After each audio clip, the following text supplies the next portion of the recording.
Hello, Infinity Kingdom audience. So glad you're here. So glad you're watching this video. I hope you're having an awesome day, and I'm real excited to do another video on Infinity Kingdom. And I'm excited to talk about being an R6, being the leader of the Alliance. Now, I usually wait to the end of this video to say this, and I'm going to start saying this at the beginning. Please like and subscribe to the channel. So continuing to try to grow this channel, and liking and subscribing to the channel will certainly help me out a lot. All right, let's get into it and talking about an R6. Now, if you've been here for a while on my channel watching for videos, you may have remembered a while back I said I'm going to stop doing the free-to-play series just because I felt like there's not much more to say it. It definitely can be played that way. It's a good game to play free-to-play style. I almost think that it's getting better to play free-to-play in many ways. And at the end of that video, I made a special announcement where I became an R6, a leader of the Alliance, and that happened through an impeachment process where the leader was no longer participating and playing in the game. So at that time, there was hardly any people in the Alliance, and I said I was going to do some videos as being an Alliance leader. Well, some things happened in my personal life. I got a job, I got busy, and I really couldn't devote enough time to be a proper Alliance leader. But I still want to talk about it. I still have some opinions about being a leader because, I've been in a lot of different servers. I have 3 active accounts. I've seen a lot of different leaders, and I want to talk about, what I feel is a good, effective leader and what they need to do to properly run an Alliance. Now, I understand that I'm standing on my soapbox here and maybe haven't earned that right since I haven't been an R6. But again, this is my opinion. You may differ with my opinion, and that's okay. I have no problems with that because I know this is my style that I like playing and like someone leading their Alliance. So, okay, first of all, there's several topics that I'm going to talk about and break that up. I'm going to talk about, first of all, members and managing your members.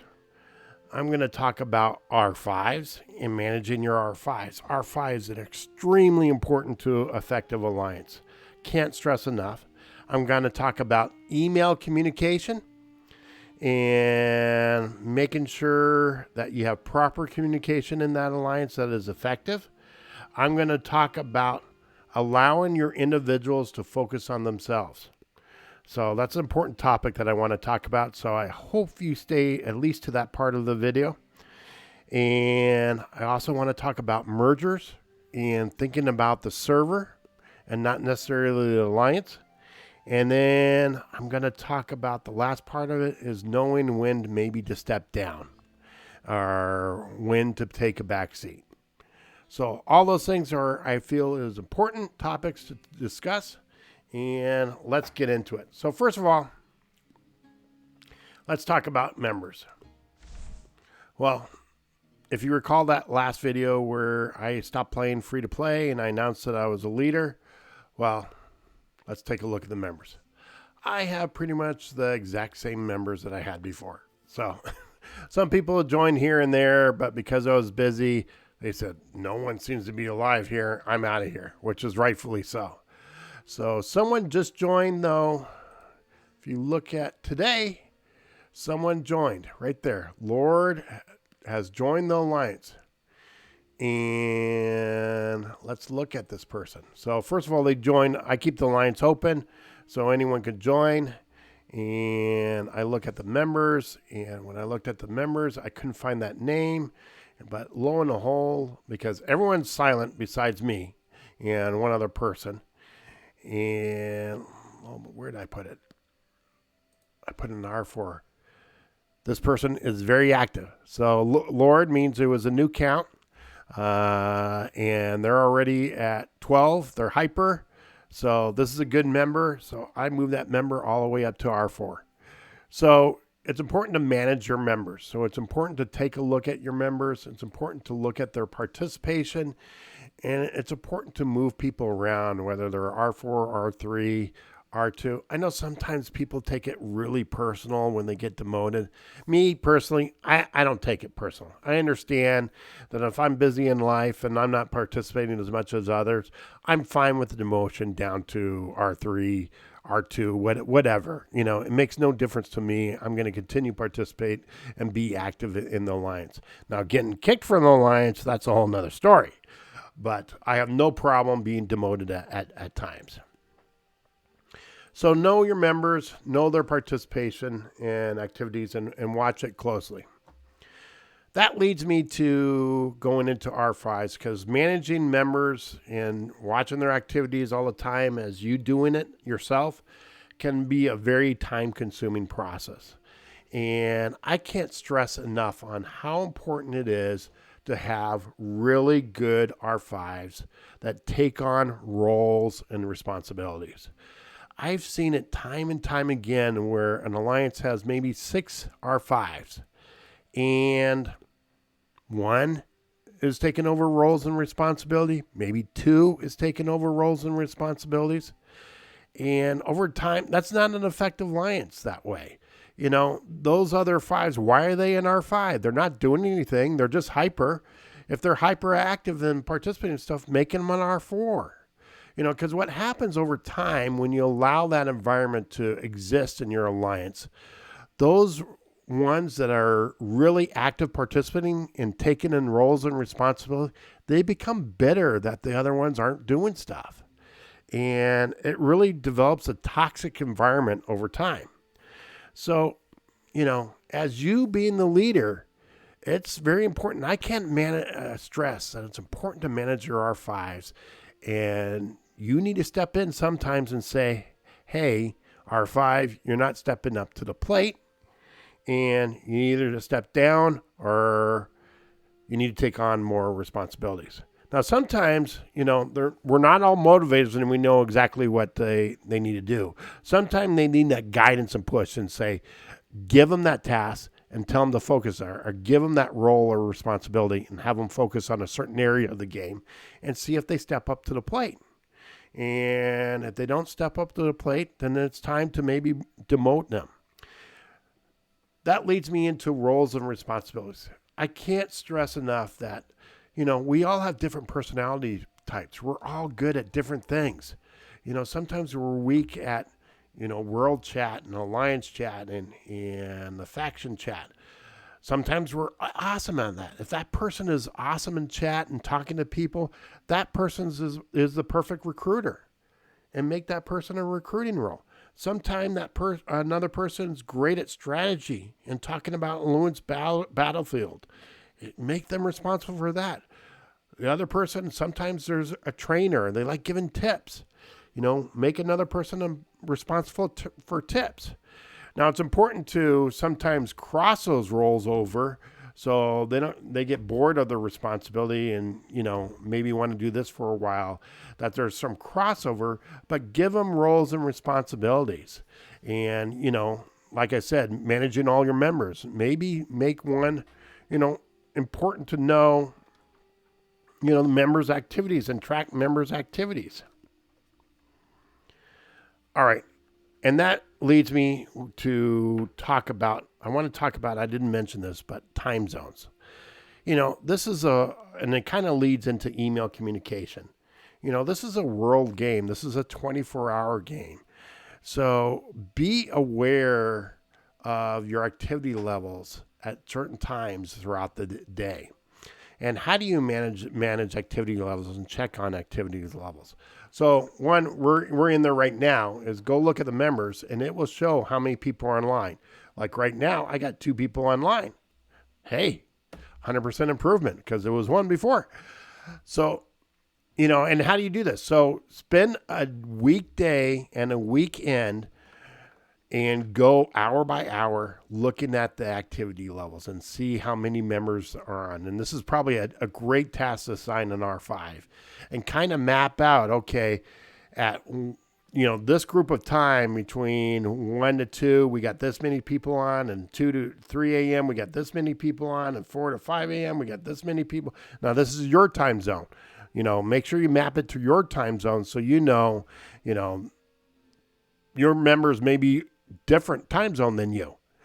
So you know when the activity levels are strong and you get a good block of time. Okay, during weekdays, this is where we have the most members on. And during weekends, this is when, because it's going to differ, we have the most members on.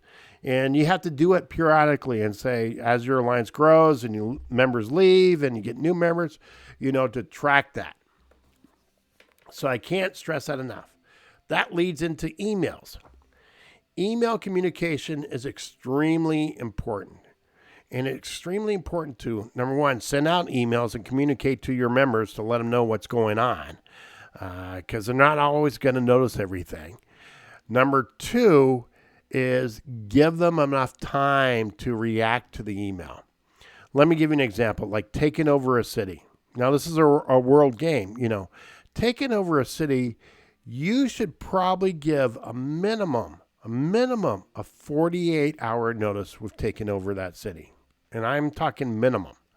Because why? Okay, number one, this is a 24-hour game. We're all in different times. If I'm in the U.S., if someone's playing in Australia, they may be 17 hours ahead of me. So give 24 hours for people to read the email. Okay? And again, not everyone logs in every single day. There's times where they just busy and they can't log in. So give a minimum 24 hours for them to read the email and give them another 24 hours to react to that email. Sometimes they have to go relocate very far. Sometimes they need to heal a lot of troops and get ready to help you out with the city. That is where you get active participation. I see it time and time again where they try to schedule things too quickly and the participation is not where they want to be at. And it's not because they don't want to. They definitely want to. It's just they weren't logging in at the time that you sent out the email. And they saw it much later. And they were, after they read it in the morning, they had to go to work. And so they couldn't participate during it. So I can't stress that enough is email communication, give enough time, and it's real important to send out emails. Send out emails on codes. Send out emails on tips on events. That is your way to communicate with all your members because, again, you have members on at all times, and they're not always going to be on when you're on. So I can't stress enough is to send out emails. And it doesn't have to be you. It could be R5s, but everyone in that leadership role should share that responsibility of sending out emails. Sorry, I needed a drink of water. Okay, I'm drinking water right now. Now, this is key. I want to talk a little bit allowing members individual focus. A lot of times the Alliance, they talk about, sending your week march to construct on the city and keeping your week march there all the time. Your members really appreciate you as a leader at times when you say, hey, pull all your troops back. This is important for your event for you to focus on your individual self-growth and use all your marches. So let me give you an example. Here's a prime example. Several examples. I'm going to give you two. Contention of relics. Okay, that is a key time where everyone's participation is important and taking over nodes is important and taking over nodes helps grow the alliance as a whole and helps grow that individual. And so that is a key to say, hey, everyone, can you pull your troops back? Let's try to take over nodes. Let's have all 4 marches out there so you're able to get the maximum amount that you can get with nodes. And that will help the alliance and that will help you individually. Another example, King of Hill, second day, where it requires gathering of resources. That's a prime example of you saying that doesn't necessarily help the alliance at all, but is only focused on that individual. And you send out that email saying, hey, pull all your troops back so you can get that Philosopher's Stone and you make sure that you gather enough resources, especially if you're one of the newer alliances. I mean, your members will be very appreciative of that you sometimes sacrifice the alliance for their individual growth. but overall, that individual growth really helps the alliance over time. So, play it both ways. Focus on the alliance growth, but sometimes focus on individual growth and allow your members to do that and send out an email saying that. If you do that, they will go the extra mile when you really, really need them to focus on the alliance. So, okay, you could go ahead and leave the video now if you wanted to, but, I got some other tips. The other things is I want to talk about is mergers. I know I'm sitting on this one screen the whole time, not clicking on anything. So this is mainly discussion, so I don't have a lot to show you. I don't want to talk about, you go in here and deploy diplomacy and you click on here. That's not the purpose of this video. Now, let's go look at rankings on this server. So you look at rankings here. Nightmare is clear winner at 63 million in power. Then we got XSV at 42 million. We got another green one at Save at 40 million. And we got blue all the way down here at SR at 5 and Rats at 6. And then nothing below. So, you can see a clear sign here that blue is falling behind. And there's only so many members on the alliance. On the server. So there's only so many people that you could pull from. So you got to be aware of that. And when you start falling further behind, that is the time to say, okay, it's time for me to step down. It's time for me to find a good alliance to merge. Or, okay, I'm going to stay as an R6 and I'm going to try to merge with alliance. But sometimes, both leaders have big heads. They don't want to step on. One of them needs to step down. One of them needs to take that step and step down. Because what happens over time is your members just become frustrated. They either leave the server or they leave and join number 1, number 2, number 3. And you fall further and further behind. So I can't stress enough is to know, okay, it's time for a merger. Mergers can give new life to an alliance. They bring in new people to the alliance. Everyone's excited when it happens with the proper leadership. I can't stress that enough, though. Sometimes, a merger is horrible if the leader is not really strong. So be aware of that. And the last thing I want to talk about is knowing when to step down. Sometime you're an R6 and you started off and you were able to participate and really have that alliance grow. But sometimes, things happen in our personal life. We get busy, we get jobs, whatever the reason. And sometimes you're not able to step up to the plate anymore. What happens over time if you have to become less active. Now, sometimes you could still be less active when you have really strong R5s. But you got to watch that closely because sometimes your R5s, if they're doing too much and you're not doing enough, they become bitter over time. So it's important to know, to think about not you as an individual, to think about the alliance. And at times your life, and maybe you just need a break, and because being an R6, you get a lot of complaints. You have to deal with a lot of different personalities. At times it could just be overwhelming and the game becomes no longer a game. It becomes a job. And when it gets to that level, that's the point where, okay, I'm not enjoying this anymore. Maybe I need to step down and take a break. And maybe I need to step down because I just don't have enough time. I'm enjoying everything, but I just don't have enough time to effectively. And you give it to one of your R5s that you feel is a strong leader.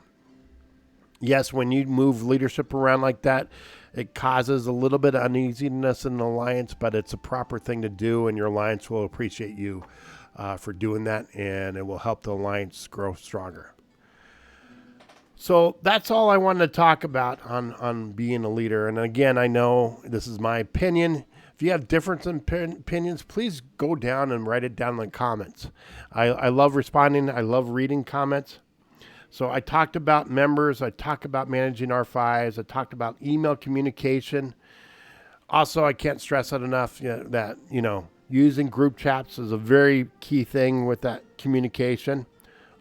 I didn't mention at all, and I really should have mentioned Discord server.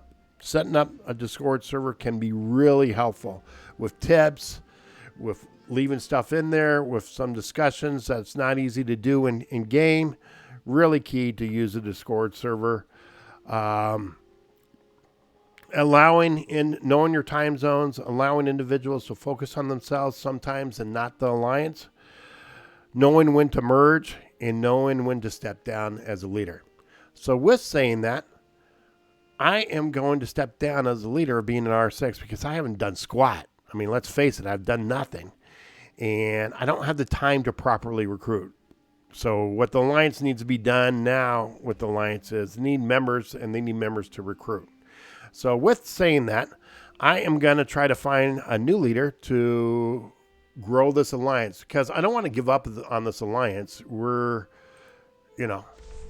us 3 members that are actively, we're almost at level 6. So at one time it was a very, very active alliance with a lot of purchases. They just felt it was important to merge.